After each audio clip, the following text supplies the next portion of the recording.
तो जी इंडिया की car market बिल्कुल अलग तरह की है। यहाँ सरवाइव करना किसी भी कंपनी के लिए आसान बात तो हो नहीं सकती। कुछ ब्रांड्स तो इतने परेशान हो चुके हैं क्योंकि कुछ तो जा चुके हैं और कुछ इतने परेशान हो चुके हैं कि भाई वो हो सकता है कि अगले कुछ साल में आपको इंडिया में फिर दिखे ही ना। तो भाई क्या प्रॉब्लम है इंडिया के कार बायर्स में? सिंपल सी बात है, अगर किसी एक कार में दो चार चीजें या दो चार फीचर उनको ऐसे फ्लैशी मिल जाते हैं ना, तो इंडिया के सारे लोग उसी एक कार को खरीदने के पीछे लग जाते हैं या फिर उसी एक कंपनी की कार्स खरीदने के पीछे लग जाते हैं। भाई एग्जाम्पल ले लो, मारुति की टॉप कार्स 15 से 20 हजार यूनिट्स हर महीने बिक जाती हैं, लेकिन वही कैटेगरी की दूसरी कार्स जो कभी कभी उनसे भी बेटर हो सकती हैं और होती हैं, और वो बस आपकी 2000, 3000 या 4000 कार से बिकती है हर महीने। मतलब क्वालिटी छोड़ो, इंडिया में पॉपुलैरिटी मैटर करती है। तो मैं यही सोच रहा था कि ऐसा क्यों हो रहा है, इसलिए आज मैं लेकर आया हूँ कुछ ऐसी कार जो एक्चुअली ज्यादा रेस्पेक्ट डिजर्व करती है इंडियन कस्टमर से, लेकिन उन्हें इतनी ना तो रेस्पेक्ट मिली है और ना ही इतनी सेल्स हुई। ये वीडियो मैं इसलिए नहीं बना रहा हूँ क्योंकि मुझे उन कार से प्यार है या मुझे कार ज्यादा अच्छी लगती है इसलिए मैं बना रहा हूँ, नहीं, जो चीज है वो है। तो ये वीडियो उन अंडररेटेड कार्स के लिए है जिन्हें यार एटलीस्ट एक आध चांस तो मिलना ही चाहिए। तो देखो, इंडियन कस्टमर्स इमोशनल जरूर है लेकिन बेवकूफ बिल्कुल भी नहीं है। उन्हें पता है कि भाई अगर मैं 10 लाख रुपए की कोई चीज ले रहा हूँ ना, तो मुझे उस 10 लाख रुपए में 12 लाख रुपए की वैल्यू मिलनी चाहिए, और यही सोच के इंडियन कस्टमर खर्च करता है। लेकिन उस 12 लाख की वैल्यू में अगर कोई सोचे ना कि सिर्फ प्रोडक्ट की वैल्यू नहीं, उन्हें एक रेस्पेक्ट भी चाहिए। रेस्पेक्ट आपसे नहीं, अगर वो कोई प्रोडक्ट घर पे लेके आ रहे हैं तो पड़ोस में थोड़ा शोर मचना चाहिए कि हाँ भाई देखो क्या चीज लेके आया है, तो उसके भी एक वैल्यू होती है, और ये वैल्यू उस 10 लाख रुपए की चीज में होती है,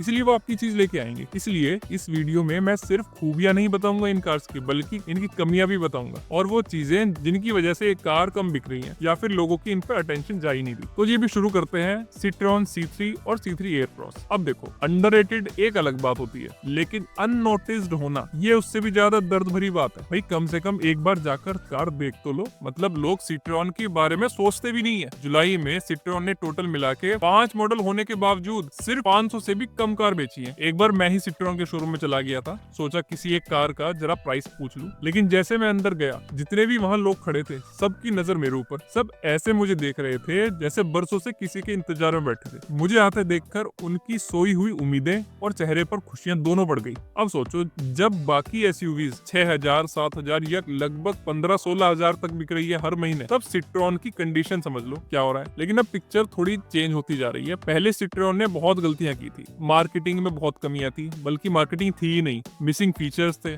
और इंटीरियर की तो बात ही छोड़ दो एक कार्स की, जब फीचर्स ही तो इंटीरियर में देते ही गए। लेकिन अब उन्होंने काफी सुधारा है। भाई C3 एयरक्रॉस का टर्बो इंजन अब लगभग 12 लाख रुपए से शुरू हो जाता है, लेकिन अगर आप इसे चला के देखोगे ना, ये इंजन इतना दमदार है कि आपको ड्राइविंग एक्सपीरियंस जो इसमें मिलेगा आप उसे भूल नहीं पाओगे। थर्ड रो सीट्स भी है जिसमें केवल बच्चे ही बैठ सकते हैं। इंटीरियर अब सॉफ्ट टच मटेरियल के साथ आने लगा है, और हाँ, राइड क्वालिटी तो भाई साहब फ्रेंच ब्रांड है तो आप लगा लो, राइड क्वालिटी पे सबसे ज्यादा फोकस किया है इस कार ने। लेकिन परफॉर्मेंस और राइड क्वालिटी तो मस्त है, पर बात यहाँ खत्म नहीं होती। प्रॉब्लम क्या है? सर्विस सेंटर ही नहीं है, डीलरशिप्स ही नहीं है। आपको मेट्रो सिटीज में इसके एक डीलरशिप वगैरह मिल जाएगी, वरना बाकी में तो ढूंढते रहो। और दूसरी बड़ी गलती जो ये कर चुके, जैसे एक आदमी जिसे आपने पहली बार बहुत ही गरीबी की हालत में देखा, जिसके कपड़े तो फटे ही थे लेकिन चप्पल भी टूटी हुई थी, लेकिन कुछ दिनों बाद वही आदमी अच्छे से कपड़े पहन के आपके सामने आ जाता है और बताता है कि वही वो उस दिन जो आपने देखा था ना उसे, वो तो बस ऐसे ही एक नाटक कर रहा था, असल में वो एक करोड़पति आदमी है। अब ये बात चाहे सच हो, लेकिन अब आपके दिमाग में उसकी जो गरीब वाली इमेज बन चुकी है ना, तो आप उसे कैसे हटाओगे? अब आप जिंदगी भर उसे जब भी इस आदमी को देखोगे, आपके दिमाग में वही गरीबी वाली इमेज आएगी उस आदमी की। बस वही हाल सिट्रॉन का है। इन्होंने स्टार्टिंग में जो गाड़ियां लॉन्च की थी, उनमें ना तो कोई फीचर दिए, ना ही कोई लग्जरी फील कराया लोगों को, और ना ही कोई मार्केटिंग प्रमोशंस किए इंडिया में, और सोचने लगे भाई लोग अब गाड़ियां खरीद लेंगे आके हमारी। लेकिन अब जब लोग इनकी ये इमेज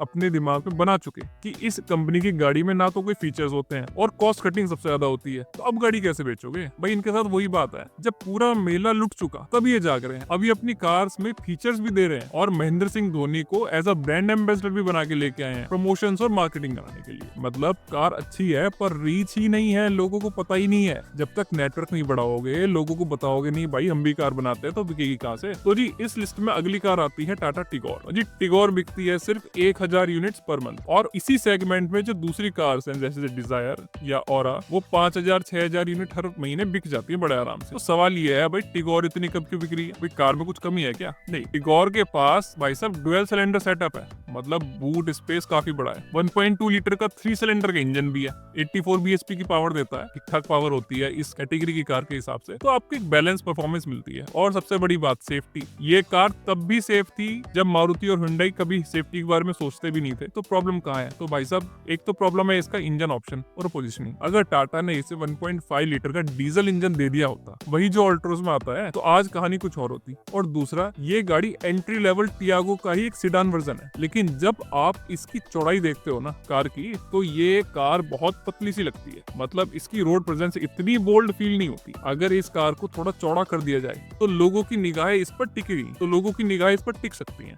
तो इसकी विड्थ बढ़ाने के बाद और इसमें डीजल इंजन लाने के बाद मुझे लगता है इस कार की सेल्स कम से कम 4 से 5,000 यूनिट्स हर महीने हो जानी चाहिए आराम से। अब आगे बढ़ते हैं अगली कार की तरफ, वो है वर्टस और स्लाविया। इन दोनों में भाई देखो कमियां तो बहुत कम है। सबसे पहले खूबी की बात करते हैं भाई, ग्राउंड क्लियरेंस। सिडान होने के बाद भी इन गाड़ियों का जो ग्राउंड क्लियरेंस है, जितने भी कॉम्पैक्ट एसयूवी बनी फिरती है ना आजकल, उनके जैसा ग्राउंड क्लियरेंस। और परफॉर्मेंस की बात करो, कोई हाथ नहीं पकड़ सकता इन गाड़ी का। और हैंडलिंग तो भाई साहब शानदार जर्मन इंजीनियरिंग है, फिर भी लोग इन्हें इग्नोर कर देते हैं। और इतनी मेहनत करने के बाद भी वॉक्सवैगन और स्कोडा जैसी कंपनी के सीने पे ना सांप लेटते होंगे कि यार इतना सब कुछ तो दे रहे हैं हम इस प्राइस में, और क्या लोगे अब के जान निकाल के देते हैं। तो भाई साहब दोनों कार अगर मिला जुला के अगर बात करें, वॉक्सवैगन की वर्टस और स्कोडा की स्लाविया, तो लगभग वही 2,500-3 हजार यूनिट्स बिकती है हर महीने। तो आपको परफॉर्मेंस मिल रही है, कंफर्ट मिल रहा है और सेफ्टी भी मिल रही है, फिर भी सेल्स नहीं है। भाई साहब अगर आप इसी कैटेगरी में दूसरी कार्स की बात करो ना, होंडा सिटी एंड वर्ना, दोनों से ज्यादा बिकती है गाड़ी। हालांकि होंडा सिटी की तो बात अब बाद में करेंगे, क्योंकि जो होंडा सिटी के साथ हो रहा है उसका तो कहना ही छोड़ दो। और जो लोग कहते हैं ना आप XUV 700 का परफॉर्मेंस देखो, टाटा सफारी का परफॉर्मेंस देखो, भाई साहब अगर एक्चुअल में ड्राइविंग एंथुसियास्ट हो ना, एक बार वर्टस 1.5 लीटर हाईवे पे पर भगा के देखो, ये कार आपको फील कराएगी एक्चुअल में इंजीनियरिंग क्या होती है और एक्चुअल में कार क्या होती है। मुझे लगता है अगर इनका जो 1.5 लीटर का जो वेरिएंट है वर्टस का, यार इसका ना प्राइस बहुत ज्यादा है, ये कर करा के 20 लाख से ऊपर चला जाता है। तो अगर इसका प्राइस थोड़ा कम किया जाए और एक कॉमन मैन जिसका बजट थोड़ा लिमिटेड सा होता है वो उसकी रीच में आ जाए, तो वही है ना, एक बार आप किसी को घी टेस्ट तो कराओ, घी का स्वाद तो चखाओ, तो उसे पता चलेगा ना क्या है। आपने आज की डेट में काइलैक, स्कोडा की काइलैक जितनी बिक रही है, लोगों को पता चल रहा है कि एटलीस्ट यार 1 लीटर का टर्बोचार्जर इंजन क्या होता है। तो एक बार आप 1.5 भी उन्हें टेस्ट तो कराओ, तो पता तो चले। तब आप देखो आपकी ब्रांड वैल्यू और आपकी कार की इमेज लोगों के दिमाग में क्या बनती है, और फिर आपके पास फुटफॉल कितनी होगी आपके शोरूम। तो 1.5 लीटर का वेरिएंट थोड़ा सस्ता होना चाहिए, तो ये सिडान कार होते हुए भी पूरे एसयूवी सेगमेंट को हिला सकती है।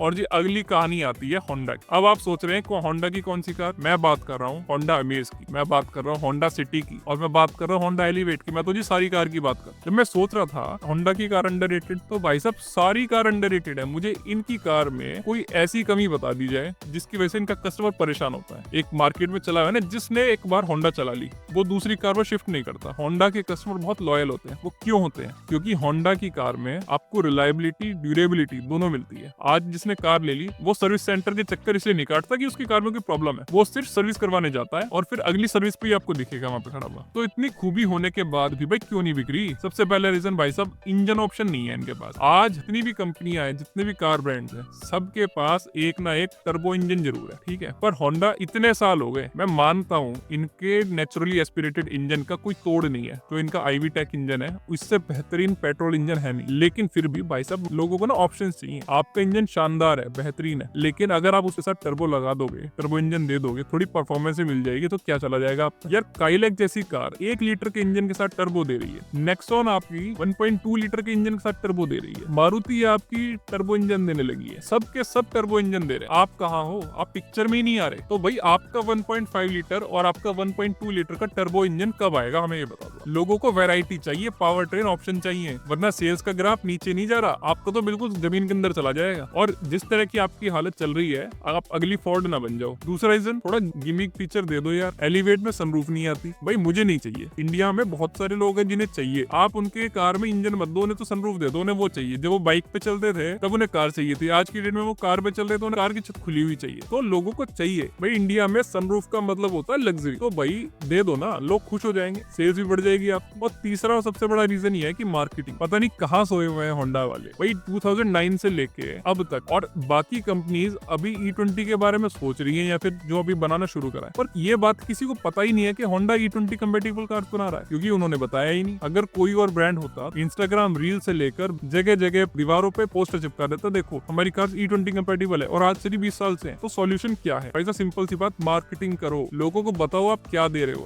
आप लोहे की मार्केट में सोना बेच रहे हो, लेकिन अगर आप बताओगे नहीं कि आप सोना बेच रहे हो तो लोग उस सोने के भी ना लोहे वाले रेट लगा के जाएंगे। यार टाटा और महिंद्रा को कितनी मार्केटिंग करते हैं लोग, एक बार उनकी कार ले लेते हैं, उसके बाद हर दूसरे दिन सर्विस सेंटर में जाके खड़े रहे, कार से प्रॉब्लम आती रहती है इसकी वजह से, लेकिन उसके बाद भी लोगों के अंदर यही है टाटा और महिंद्रा की कार खरीदनी है। आपके लिए क्यों नहीं आ रहा? क्योंकि आप मार्केटिंग ही नहीं कर रहे, आप बता ही नहीं रहे कि भाई साहब आप क्या चीज हो।